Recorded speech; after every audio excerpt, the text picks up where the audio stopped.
আসসালামু আলাইকুম প্রিয় দর্শক, আজকের আমার ভিডিওর আলোচনা হচ্ছে দুইটা বিষয়। এনআইডি সংশোধন ফি কত এবং এটা কিভাবে দেব। হ্যাঁ, প্রথমে আমরা জেনে নেব কোন সংশোধনের জন্য কত টাকা ফি লাগে এবং তারপর আমরা দেখব যে কিভাবে এই ফিটা প্রদান করা যায়। চলুন তবে শুরু করা যাক মূল ভিডিও। আর হ্যাঁ, ভিডিওটি ভালো লাগলে অবশ্যই কিন্তু সাবস্ক্রাইব করতে ভুলবেন না।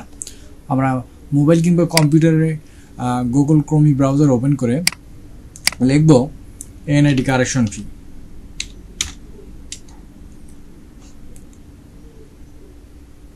এই যে এনআইডি কারেকশন ফি লিখে যদি আমরা সার্চ করি, তো আমাদের সামনে যে প্রথম যে ওয়েবসাইটটা আসবে আমরা এটাতে ক্লিক করব। এটাতে ক্লিক করলে আমাদেরকে নিয়ে যাবে ফি ক্যালকুলেশন। আমাদেরকে এই ফি ক্যালকুলেশনে ফি হিসাব করুন এখানে নিয়ে আসবে। তো এখানে আমরা কি করব, জাতীয় পরিচয়পত্র নম্বর লিখে দেব। হ্যাঁ, আমি আমার নম্বরটি লিখে দিয়েছি। এরপরে কি করব, এখানে তিন ধরনের সংশোধন আবেদনের ধরন আছে, যেমন জাতীয় পরিচয়পত্র সংশোধন, অন্যান্য তথ্য সংশোধন, জাতীয় পরিচয়পত্র ও অন্যান্য তথ্য সংশোধন এবং রি ইস্যু, মানে হারিয়ে গেলে কিংবা ছিঁড়ে গেলে বা পুড়ে গেলে নষ্ট হয়ে গেলে রি ইস্যু করে নিতে হয়। এখন প্রথমে আমরা হিসাব করব জাতীয় পরিচয়পত্র সংশোধন। এটা দিয়ে যদি আমরা ক্যালকুলেশন করি, তারপরে বিতরণ কি ধরনের, সাধারণ বিতরণ নাকি স্মার্ট বিতরণ। তো আমরা সাধারণ বিতরণটাই লিখে নিচ্ছি। তারপরে এইখানে যে হেক্সা কোডটা আছে, এই ছবির মধ্যে যে লেখাটা আছে এটা আমরা এখানে টাইপ করে দেব। আমি এই লেখাটা এখানে টাইপ করে নিয়েছি। এরপর যদি আমরা হিসাব করুন এখানে ক্লিক করি, তাহলে আমাদের কি হবে, এই যে জাতীয় পরিচয়পত্র সংশোধন সাধারণ ডেলিভারির জন্য 345 টাকা লাগবে। ওকে, আপনারা বুঝতে পেরেছেন। এখন যদি আমরা আরেকটা সিলেকশন করি, আমরা যদি জাতীয় পরিচয়পত্র অন্যান্য তথ্য সংশোধন করি, এখানে সাধারণ দিয়ে নিচ্ছি। এরপরে আমি এই লেখাটা আবার আমি যদি এখানে ক্লিক করি, তাহলে এখানে হবে কি, আবেদনের অন্যান্য তথ্য সংশোধনের জন্য 230 টাকা ফি দিতে হবে। এরপর যদি আমি আরেকটা দেই, জাতীয় পরিচয়পত্র অন্যান্য তথ্য সংশোধন, এটা যদি দেই আর এখানে সাধারণ সিলেকশন করি, যদি আবার হিসাব করি, তাহলে এখানে দিতে হবে কত, 575 টাকা। ওকে, এরপরে আরেকটা আছে, আরেকটা হচ্ছে রি ইস্যু, মানে হারিয়ে গেলে বা পুড়ে গেলে কিংবা ছিঁড়ে গেলে আমরা নতুন করে আবার যে একটা আইডি কার্ড ইস্যু করে নেব। যদি আমি সাধারণ দেই, সাধারণ হিসাব করি, তাহলে এখানে 230 টাকা। আবার যদি আমি এখানে সাধারণ স্মার্ট দিই, তাহলে এখানে আছে 230 টাকা। আবার আমি যদি এখানে জরুরি স্মার্ট দিই, দেখি কত আসে, তাহলে এখানে আসবে 345 টাকা।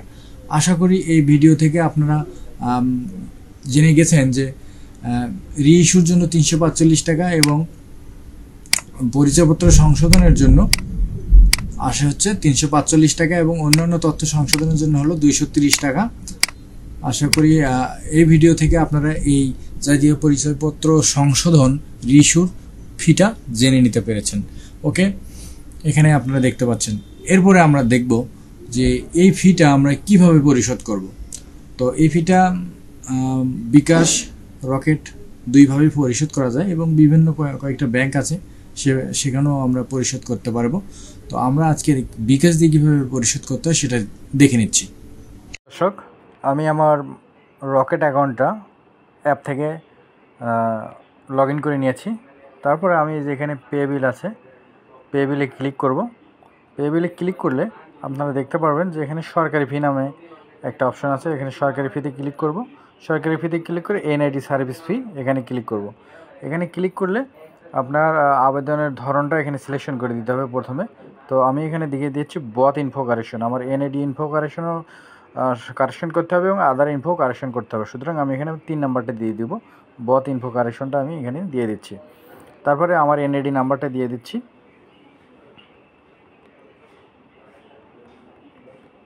ওকে, তারপর আমি এখানে এগিয়ে যান বাটনে ক্লিক করব। এখানে আমার 345 টাকা কেটে নেবে। হ্যাঁ, আমি এখানে পরের ধাপে এগিয়ে যেতে এখানে ট্যাপ করে ধরে থাকবো। এখানে ক্লিক করব। এরপরে আমাকে বলতেছে যে তুমি তোমার পিন নাম্বারটা দিয়ে দাও। আমি আমার পিন নাম্বারটা দিয়ে দেবো। এখন আমি আমার পিন নাম্বারটা দিয়ে দিয়েছি। এখন আমি এখানে কনফার্ম করব। এরপরে আমি এখানে সবশেষে এই জায়গায় এখানে চাপ দিয়ে ধরে থাকবো। এখানে চাপ দিয়ে ধরে থাকলে আমার অ্যাকাউন্টে বিলটি চলে যাবে। আমার যে এনএডি নাম্বার আছে সেই নাম্বারে আমার এই বিলটি পরিশোধ হয়ে যাবে। তো আমার বিলটি পরিশোধ হয়েছে এতক্ষণে। বিলটি যে আপনারা মেসেজ দেখতে পাচ্ছেন